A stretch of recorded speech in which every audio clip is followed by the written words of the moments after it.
Olá pessoal, tudo bom? Bem-vindos a mais um episódio do nosso Pode Inovar.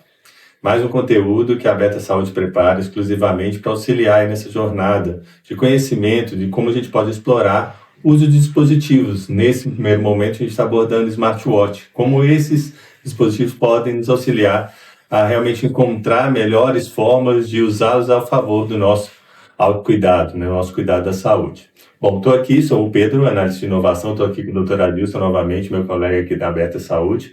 E hoje a gente vai dar esse foco exclusivamente de como esses dispositivos podem auxiliar, nos guiar, principalmente no conhecimento da qualidade do sono. Né? O sono, faz parte da vida de todo mundo, é sempre importante, a gente às vezes não tem muito claro quanto isso tem de interferência na nossa vida, mas acho que é muito importante a gente saber que ele pode sim ter muita interferência e que o quanto mais a gente tiver de informação, mais a gente vai conseguir melhorá-lo, né, a nosso favor. Não é isso, doutor Adilson? Exato, Pedro. Um prazer estar aqui de novo, poder falar com o pessoal sobre aspectos de inovação, especialmente sobre os smartwatches, e especificamente nessa questão do sono, para a gente ponderar um pouco. O sono tem uma importância primordial para a gente na recuperação total do nosso corpo, em termos de descanso, e alguns processos não são muito claros ainda, como, por exemplo, por que a gente sonha. Isso não é muito claro ainda do ponto de vista científico. Hoje em dia, esses smartwatches eles são muito sensíveis nesse aspecto, porque eles conseguem fazer uma mensuração clara dos níveis do seu sono, entre sono leve, profundo e o sono REM, ou o momento em que se sonha, também chamado de sono paradoxal, porque do ponto de vista cerebral, é o momento em que seu cérebro está mais em atividade durante esse período dos sonhos que a gente vê assim. Isso é imprescindível, passar por todas essas fases do sono, para uma garantia de saúde como um todo, incluindo saúde mental das pessoas. Então, tem algumas fases do sono e a gente consegue ter isso mais claro a partir desse smartwatch. Mas o que ele mensura para classificar o nosso sono em alguma dessas fases? De acordo com a fase do sono em que a gente se encontra, movimentação do corpo e tônus muscular que a gente fala, né? O nível de tensão muscular com que eu estou naquele momento seria mais ou menos isso. Batimentos cardíacos e frequência respiratória. Com a mensuração desses três fatores, usualmente esses smartwatches conseguem ver se a pessoa está em algum processo, em que fase específica do sono ela vai estar. E, de certa forma, ele consegue mensurar até algumas coisas extremamente relevantes para a gente, como, por exemplo, a apneia obstrutiva do sono, que é um quadro no qual a pessoa usualmente para de respirar durante períodos curtos do sono e que tem uma implicação muito grave na saúde dela. Os smartwatches hoje em dia, o Apple Watch e alguns outros, eles conseguem mensurar hoje em dia esse momento em que estão acontecendo esses eventos, sabe? Então dá clareza para a gente, e acho que a gente consegue trazer isso para a forma prática mesmo, né, do nosso dia a dia. O que interfere no nosso sono, a gente consegue ver. Porque eu acho que não é uma coisa pontual, né? Eu não posso fazer uma análise de 1 dia, 2 dias e bater um martelo, né, com relação ao meu sono. Acho que deve ser uma análise ali um pouco mais contínua, mas eu vendo essa variação das fases do sono em que eu me encontro, eu posso correlacionar com meus hábitos, né? Se eu tive uma atividade física um pouco mais intensa, como é que foi meu sono, se isso recorre daí uma semana, consumo de bebida alcoólica, acho eu que deve interferir também, e mentalmente até, né, como é que você está no seu estado físico e também no seu estado mental, como isso tem interferência no sono, né? Muito. As questões do sono têm implicação direta, como eu falei, do aspecto geral de saúde da pessoa, né? Se a gente for pegar friamente como as coisas vão funcionar, nisso que você está falando, o que acontece? Atividades físicas muito intensas próximo do horário do sono, eles vão atrapalhar o início do sono dessa pessoa. Da mesma forma que problemas de ansiedade e depressão, eles têm repercussão no quadro que a gente chama de insônia inicial ou insônia terminal. Se a pessoa tem insônia, problema para iniciar o sono, ou ela acorda no meio da noite, tem problema para voltar a dormir, são critérios muito fortes para a gente pensar em problemas de saúde mental também associado com isso. O mundo moderno hoje em dia ele é meio corrido demais, a gente tem que ter alguns cuidados com relação a isso, até para a gente ponderar com relação a sono, né?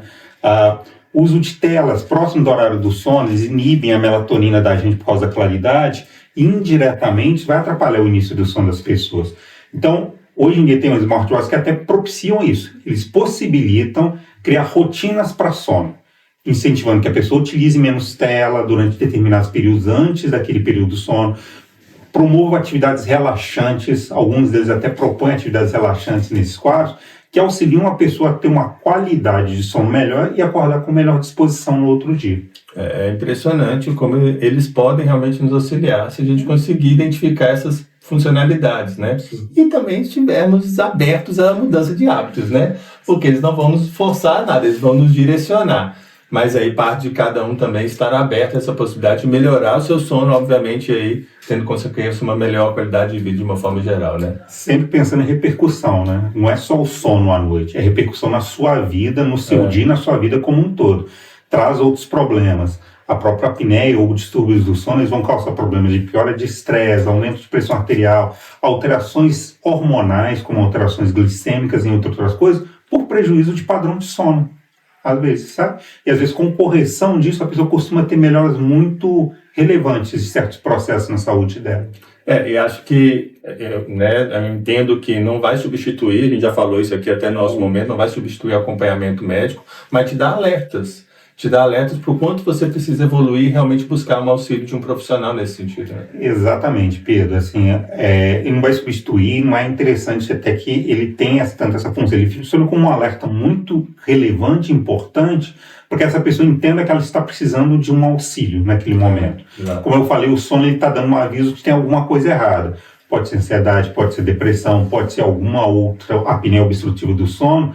E em cima desses fatores, vão ter tratamentos direcionados específicos para resolver o problema como um todo. Tem algo errado, vai dar uma olhada, porque pode ser melhor. E às vezes a gente não acostuma, né? A gente se acostuma com o errado, acostuma com não estar tão bem. Mas pode ser, se a gente tivesse acompanhamento, e às vezes a gente precisa de ver uma coisa um pouco mais mensurável, porque passa um dia, você acha que é normal, passa outro, você acha que é normal. A gente consegue ver esse acompanhamento e tem um retrato mais claro disso. Eu brinco quando eu atendo os meus pacientes, eu falo coisas que é o puxão de orelha. Então, o puxão de orelha assim, cuida da saúde, cuida.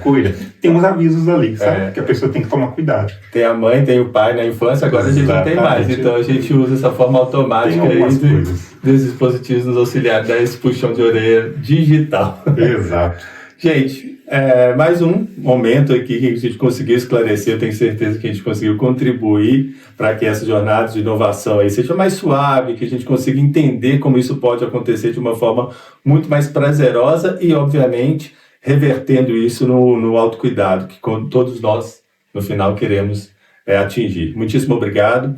Reafirmo, né, que a gente está trazendo aqui essas informações, mas que a gente tem uma repleta rede de cuidados disponível para vocês, beneficiários da Beta Saúde. A gente está falando do nosso CPS digital, onde até 21 horas vocês conseguem ter acesso às nossas teleconsultas. Temos atendimento físico também, com horário aí até 18 horas. Então, por favor, procurem os nossos atendimentos, procurem a ajuda desses profissionais, que eles estão aí abertos e 100% disponíveis para auxiliá-los também nesse caminho, tá bom?